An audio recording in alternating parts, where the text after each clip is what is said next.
बंधुगण, भारतीय जनता पार्टी सामाजिक न्याय प्रति अत्यंत प्रतिश्रुतिबद्ध कटिबद्ध। आम जहाँ कहीलु जे ओडिशा रे आमर अतीत अभियोग थिला, आरोप थिला जे ओडिशा एकमात्र राज्य जोठी सामाजिक न्याय को अणदेखा कर जोड़ी संविधानिक अधिकार 90 मसीहारू मंडल कमिशन लागू हैला परे भी आज को पाखापाखी 35 वर्ष हो गला।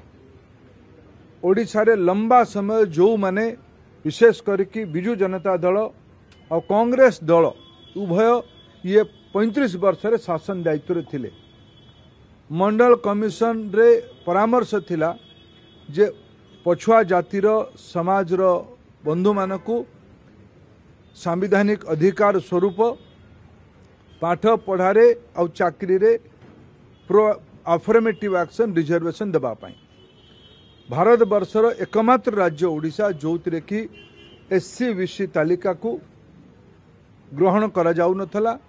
विभिन्न प्रकार बहाना करा जाउथला, कोर्ट कचेरी रो बहाना देखा जाउथला, छद्म सर्भेर प्रहसन करा जाइथला अतीत रे। जगह याकू सबको ओडिशार सामाजिक न्याय पई बड़ कुठारघात होता।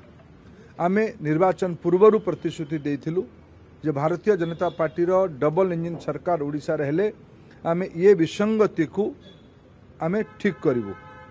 मु एई पई प्रधानमंत्री नरेंद्र मोदी को नेतृत्व को तांकर सामाजिक न्याय रो सोशल जस्टिस प्रति तांकर स्पष्टता जगु और ओडिशा सरकार को विशेष करके मुख्यमंत्री श्री मोहन माझी को ओडिशार वंचित वर्ग तरफ ओडिशार नागरिक भावे मु कृतज्ञता ज्ञापन करी जे एससी बीसी तालिकारु जो ओडिशा रे एससी एसटी रिजर्वेशन कैटेगरी रो पाखापाखि 38.75% रिजर्वेशन देवाई पड़ुछि।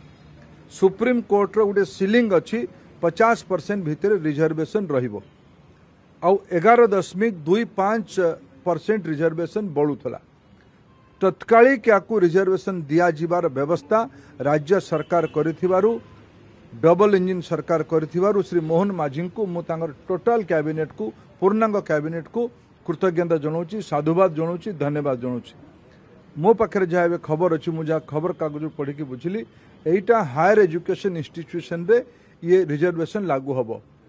मुझे पत्र लिखी ओडिशार माननीय मुख्यमंत्री को जोटी आउ दुईटी कथा अनुरोध करी जे एससी बीसी तालिकाभुक्त बंधु मानकू उच्च शिक्षा, टेक्निकल एजुकेशन, इंजीनियरिंग एजुकेशन तथा मेडिकल एजुकेशन रे भी रिजर्वेशन दिया जाऊ। मते जहाँ आश्वस्त करा जायछि आगामी दिन रे टेक्निकल एजुकेशन और मेडिकल एजुकेशन को भी ये कैटेगरी को अणाजिबो। ता सह ओडिशार एससी एसटी वर्गंकर जेतिकी चाकरी रे आरक्षण अछि सेतिकी मात्रा रे पाठ पढ़िवार आरक्षण नहीं। सर्वभारतीय स्तर रे जो रेशियो अच्छी से रेशियो को एटी मेंटेन करा जिबा दरकार। तृतीय, देश रे एक ऐतिहासिक निर्णय प्रधानमंत्री नरेंद्र मोदी नैचंती विगत 6 वर्ष है। उच्च वर्गर फॉरवर्ड कास्ट गरीब पिला मानकू भी सामाजिक न्याय वंचित न करा जाऊ, तांको भी पाठ पढ़िबार सुजोग दिया जाऊ, चाकरी सुजोग दिया जाऊ। एई पई इकोनॉमिक वीकर सेक्शन रो कैटेगरी को भी जोड़ा जाय।